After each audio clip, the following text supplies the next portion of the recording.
कर्नाटक विधानसभा चुनाव में फिर दोहराएगी त्रिशंकु इतिहास, जेडीएस बढ़ा रही है बीजेपी और कांग्रेस की चिंता।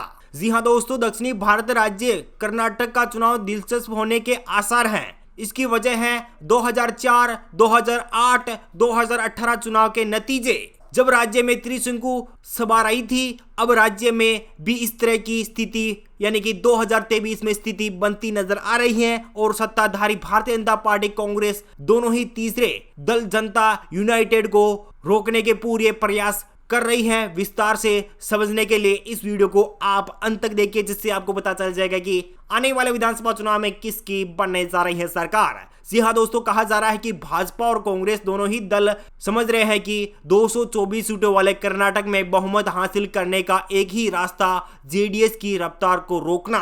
दोनों ही बड़े दल रैलियों और कार्यक्रमों में जेडीएस के खिलाफ प्रचार कर रहे हैं, वहीं जेडीएस भी खुलकर पलटवार कर रही है। भाजपा ने कहा, भारतीय जनता पार्टी ने कहा, केंद्रीय गृह मंत्री अमित शाह ने बेलगावी में एक चुनावी रैली के दौरान क्षेत्र में भाजपा की सीटें बढ़ाने की बात कही है। साल 2004, 2008, 2018 में भाजपा सबसे बड़ी पार्टी बनकर उभरी थी, लेकिन बहुमत का आंकड़ा हासिल नहीं कर सकी थी। नतीजा यह हुआ कि पार्टी को 2006 में जेडीएस के साथ जाना पड़ा और 2008, 2018 में दल बदल के जरिए सत्ता में आई। शाह ने कहा था, एक पार्टी है जो 25 से 30 सीटें जीतना चाहती है और कांग्रेस के साथ सरकार चलाना है और कर्नाटक के लोगों को अपमान करने वाली वंशवादी राजनीति चलाना चाहती है। उन्होंने कहा था, कांग्रेस और जेडीएस दो दल यानी कि दोनों ही दल अलग तरह नजर आ सकते हैं, लेकिन मैं कर्नाटक के लोगों को बताना चाहता हूं कि जेडीएस को दिया गया हर वोट कांग्रेस के खाते में जाएगा। यह केवल कांग्रेस को जीत हासिल करने में मदद करेगा। कांग्रेस ने भी घेरा। मंड्या क्षेत्र में पूर्व मुख्यमंत्री सिद्धारमैया ने कहा था, पिछली बार इस क्षेत्र की 7 में से हम एक सीट भी नहीं दी, सभी जेडीएस ने जीत हासिल की। इस बार ऐसा नहीं होना चाहिए। क्या आप ऐसा दोबारा करेंगे? आपको हम मांड्या में 5 से 6 सीट देनी होगी। और कांग्रेस दिग्गज का यह बयान वोकलिंगा समुदाय का गढ़ माना जाता है और जो पूर्व प्रधानमंत्री एच.डी. देवेगौड़ा का समर्थन करता है। जेडीएस का पलटवार, राज्य के पूर्व मुख्यमंत्री एच.डी. कुमारस्वामी ने कांग्रेस पर सवाल उठा दिए थे। उन्होंने कहा था, वह कह रहे हैं कि जेडीएस सत्ता में नहीं आएगी और इसलिए लोगों को हमें वोट नहीं देना चाहिए। गुटबाजी कांग्रेस को सत्ता में नहीं आने देगी। उनके नेता एक दूसरे की आंखों में नहीं देख पा रहे हैं। उनके पास अपनी पार्टी पर नियंत्रण की ताकत नहीं है और वो मेरी पार्टी के बारे में बात कर रहे हैं। जी हाँ दोस्तों, एक एक करके बात कर लेते हैं कर्नाटक विधानसभा चुनाव के ओपिनियन पोल के बारे में। इस बार कर्नाटक में किसकी बनेगी सरकार? जी हाँ दोस्तों, यहाँ पर सबसे पहले निकल के आ रहा है कर्नाटक का कोडगु की 2 विधानसभा सीट है, 2 में से 1 पर बीजेपी, 1 पर कांग्रेस पार्टी। चिकमंगलुरु की 5 विधानसभा सीट है, 5 में से 1 पर बीजेपी, 3 पर कांग्रेस पार्टी, 1 पर जेडीएस। अन्य पार्टी को यहाँ पर 0-0 सीट का सामना करना पड़ेगा। चलिए दोस्तों, यहाँ पर कर्नाटक की 7 विधानसभा सीटें यानी कि 224 सीटों में से 7 विधानसभा सीट का ओपिनियन पोल आपको दिखाया जा रहा है। तो यहाँ पर बीजेपी के खाते में 2 सीटें और जेडीएस के खाते में 1 सीट। कांग्रेस पार्टी को यहाँ पर 4 विधानसभा सीटों पर जीत हासिल हो सकती है। बात कर लेते हैं कर्नाटक के अगले जिले यानी कि चिकमंगलुरु की 5 विधानसभा सीटें और सभी 5 विधानसभा सीटों और भाजपा यानी कि बीजेपी जीत हासिल कर सकती है। कांग्रेस पार्टी को यहाँ पर 0, जेडीएस के खाते में 0 और अन्य पार्टी को भी यहाँ पर 0-0 सीट। चामराजनगर की 4 विधानसभा सीट है, 4 में से 2 पर बीजेपी, 1 पर कांग्रेस पार्टी, 1 पर जेडीएस। बाकी बात कर लेते हैं कर्नाटक की 224 सीटों में से 16 विधानसभा सीट का ओपिनियन पोल आपको दिखाया जा रहा है। तो यहाँ पर 9 विधानसभा सीटों के साथ भारतीय जनता पार्टी, 5 विधानसभा सीटों के साथ कांग्रेस पार्टी, तो वहीं जेडीएस को यहाँ पर 2 सीटें और अन्य पार्टी यहाँ पर 0 विधानसभा सीट का खाता रहेगा। दोस्तों यहाँ पर बात कर लेते हैं रामनगरम की 4 विधानसभा सीट है, 4 में से 2 पर बीजेपी, 1 पर कांग्रेस पार्टी, 1 पर जेडीएस। बंगलोर अर्बन की 4 विधानसभा सीट है, 4 में से भी 4 विधानसभा सीटों पर भारतीय जनता पार्टी, कांग्रेस, जेडीएस और अन्य का सुपड़ा साफ हो सकता है।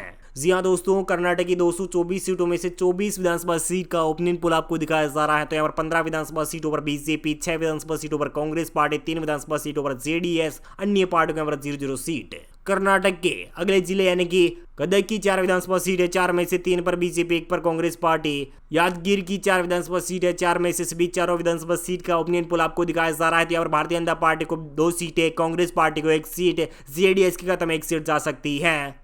कर्नाटक की 224 सीटों में से 32 विधानसभा सीट का ओपिनियन पोल आपको दिखाया जा रहा है। और बीजेपी खाते में 20, 8 सीटों पर कांग्रेस पार्टी, 4 सीटों पर जेडीएस और अन्य पार्टियों पर 0-0 सीट का सामना करना पड़ेगा। उडुपी की 5 विधानसभा सीट है, 5 में से 4 पर भाजपा, 1 पर कांग्रेस पार्टी, बाकी जेडीएस के खाते में 0 और अन्य पार्टियों पर 0-0 सीट। चित्तूरदुर्ग की 6 विधानसभा सीट है, 6 में से 5 पर भाजपा, 1 पर कांग्रेस पार्टी, बाकी जेडीएस के खाते में 0 और अन्य पार्टियों पर 0-0 सीट का सामना करना पड़ेगा। बाकी बात कर लेते हैं कर्नाटक के अगले जिले यानी कि बीदरी की 6 विधानसभा सीट है, 6 में से 3 पर भाजपा, 3 पर ही कांग्रेस पार्टी। धारवाड़ की 7 विधानसभा सीट है, 7 में से 4 पर बीजेपी, 2 पर कांग्रेस पार्टी, 0 पर जेडीएस और अन्य पार्टी को 1 सीट मिल सकती है। कर्नाटक की 224 सीटों में से 56 विधानसभा सीट का ओपिनियन पोल आपको दिखाया जा रहा है। तो यहाँ पर भारतीय जनता पार्टी यानी कि बीजेपी को 36 विधानसभा सीटों के साथ सबसे बड़ी पार्टी बन रही है। तो वहीं कांग्रेस पार्टी को यहाँ पर 15 सीटें, जेडीएस के खाते में 4 विधानसभा सीटें जाने की संभावनाएं बनी हुई है। अन्य पार्टी को 1 सीट मिल सकती है। बाकी बात कर लेते हैं हसना की 7 विधानसभा सीट है, 7 में से 4 पर बीजेपी, 2 पर कांग्रेस पार्टी, 1 पर जेडीएस। हावेरी की 6 विधानसभा सीट है, 6 में से 2 पर बीजेपी, 3 पर कांग्रेस पार्टी, 1 पर जेडीएस और अन्य पार्टियों पर 0-0 सीट का सामना करना पड़ेगा। कर्नाटक की 224 सीटों में से 69 सीटों का ओपिनियन पोल आपको दिखाया जा रहा है। तो यहाँ पर बीजेपी खाते में 42 सीटें, कांग्रेस पार्टी को यहाँ पर 20 सीटें, 6 सीटों पर जेडीएस। तो वहीं अन्य पार्टियों को यहाँ पर 1 विधानसभा सीट मिलने की संभावनाएं बनी हुई है। जी हाँ दोस्तों, कर्नाटक के अगले जिले यानी कि कोल्हार की 6 विधानसभा सीट है, 6 में से 5 पर बीजेपी, 1 पर कांग्रेस पार्टी। कोप्पल की 5 विधानसभा सीट है, 5 में से 4 पर भाजपा, 1 पर कांग्रेस पार्टी, बाकी जेडीएस और अन्य पार्टी के सुपड़ा साफ हो सकता है। जी हाँ दोस्तों, कर्नाटक के 224 में से 80 विधानसभा सीट का ओपिनियन पोल आपको दिखाया जा रहा है। तो यहाँ पर 51 विधानसभा सीटों के साथ भारतीय जनता पार्टी, कांग्रेस पार्टी को 22 सीटें, जेडीएस के खाते में 6 सीट और अन्य पार्टी को 1 सीट मिलने की संभावनाएं बनी हुई है। दोस्तों यहाँ पर बात कर लेते हैं मंडिया की 7 विधानसभा सीट है, 7 में से 2 पर भाजपा, बाकी जेडीएस के खाते में सभी 5 सीटें, कांग्रेस पार्टी को 0 और अन्य पार्टी को यहाँ पर 0-0 सीट। रायचूर की 7 विधानसभा सीट है, 7 में से 3 पर बीजेपी, 3 पर ही कांग्रेस पार्टी, जेडीएस के खाते में 1 सीट जाने की संभावनाएं बनी हुई है। दोस्तों यहाँ पर बात कर लेते हैं कर्नाटक की 224 सीटों में से 94 सीटों का ओपिनियन पोल आपको दिखाया जा रहा है। तो यहाँ पर 56 विधानसभा सीटों के साथ भारतीय जनता पार्टी, कांग्रेस पार्टी को 25 विधानसभा सीटें, 12 विधानसभा सीटों पर जेडीएस और अन्य पार्टी को 1 सीट मिलने की संभावनाएं बनी हुई है। दोस्तों यहाँ पर बात कर लेते हैं शिवमोगा की 7 विधानसभा सीट है, 7 में से 6 पर बीजेपी, 1 पर कांग्रेस पार्टी, जेडीएस और अन्य पार्टियों पर 0-0 सीट का सामना करना पड़ेगा। उत्तर कन्नड़ की 6 विधानसभा सीट है, 6 में से बीजेपी खाते में 3, कांग्रेस पार्टी को 2, जेडीएस के खाते में 1 सीट और अन्य पार्टियों पर 0-0 सीट का सामना करना पड़ेगा। जी हाँ दोस्तों, कर्नाटक की 224 सीटों में से 107 विधानसभा सीट का अब तक ओपिनियन पोल आपको दिखाया जा रहा है। तो यहाँ पर 25 विधानसभा सीटों के साथ बीजेपी, कांग्रेस पार्टी खाते में 28, जेडीएस के खाते में 13 और अन्य पार्टी को 1 सीट मिल सकती है। दोस्तों यहाँ पर बात कर लेते हैं कर्नाटक के अगले जिले यानी कि बागलकोट की 7 विधानसभा सीट है, 7 में से बीजेपी खाते में 6, कांग्रेस पार्टी को 1 सीट, जेडीएस के खाते में 0 और अन्य पार्टी के 0-0 सीट। बीजापुर की 8 विधानसभा सीट है, 8 में से 8 विधानसभा सीट का ओपिनियन पोल आपको दिखाया जा रहा है। तो यहाँ पर भारतीय जनता पार्टी यानी कि बीजेपी को 5 सीटें, कांग्रेस पार्टी खाते में 2 सीट और अन्य पार्टी को 0 और जेडीएस के खाते में 1 सीट जाने की संभावनाएं बनी हुई है। कर्नाटक की 224 सीटों में से 122 विधानसभा सीट का ओपिनियन पोल आपको दिखाया जा रहा है। तो यहाँ पर बीजेपी खाते में 76 विधानसभा सीटें मिल सकती हैं, कांग्रेस पार्टी खाते में 31 और अन्य पार्टी को यहाँ पर 2 सीटें और जेडीएस के खाते में 14 विधानसभा सीटें जाने की संभावनाएं बनी हुई हैं। दावणगेरे की 8 विधानसभा सीट है, 8 में से 5 पर बीजेपी, 2 पर कांग्रेस पार्टी, 1 पर जेडीएस और अन्य पार्टी के सुपड़ा साफ हो सकता है। जी हाँ दोस्तों, यहाँ पर बात कर लेते हैं कर्नाटक के अगले जिले यानी कि दक्षिणी कन्नड़ की 8 विधानसभा सीट है, 8 में से 4 पर बीजेपी, 2 पर कांग्रेस पार्टी, 2 पर जेडीएस। कर्नाटक की 224 सीटों में से 138 विधानसभा सीट का ओपिनियन पोल आपको दिखाया जा रहा है। तो यहाँ पर 85 विधानसभा सीटों के साथ भारतीय जनता पार्टी, 35 विधानसभा सीटों पर राहुल गांधी कांग्रेस पार्टी और 7 विधानसभा सीटों पर जेडीएस को यहाँ पर बढ़त मिलती हुई दिखाई दे रही है और अन्य पार्टी को 1 सीट मिल सकती है।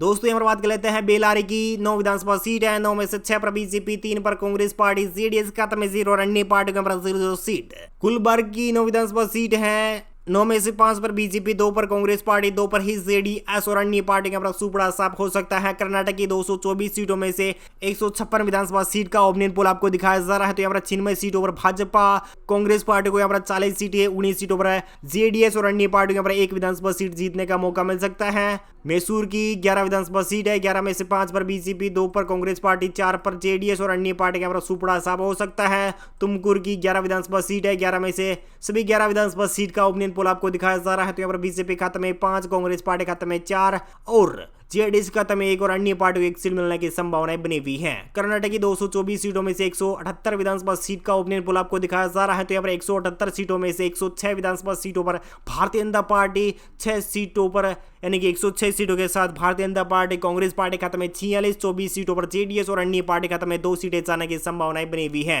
बेलगाम की 18 विधानसभा सीट, 18 में से 10 पर बीजेपी, 3 पर कांग्रेस पार्टी, 5 पर जेडीएस। बेंगलुरु ग्रामीण की 28 विधानसभा सीट, 28 में से 16 पर भाजपा, 7 पर कांग्रेस पार्टी, जेडीएस खाते में 5 और अन्य पार्टियों का सुपड़ा साफ हो सकता है। जी हां दोस्तों, कर्नाटक की 224 विधानसभा सीट का सभी सीटों का ओपिनियन पोल आपको दिखाया जा रहा है। तो इस ओपिनियन पोल के लिहाज से देखा जाए तो यहाँ पर भारतीय जनता पार्टी यानी कि बीजेपी को 132 विधानसभा सीटें मिल रही है, कांग्रेस पार्टी को 56 विधानसभा सीटें, 34 विधानसभा सीटों के साथ जेडीएस और अन्य पार्टियों का 2 विधानसभा सीटें मिलने की संभावनाएं बनी हुई है। उम्मीद है जानकारी अपडेट आपको मिल गई होगी। प्लीज दोस्तों अपने वीडियो के नीचे के लाल बटन दिया उस पर क्लिक कीजिए, चैनल को भी सब्सक्राइब करना मत भूलेगा। Thank you, take care, good bye, जय हिंद, जय भारत, जय किसान, वंदे मातरम।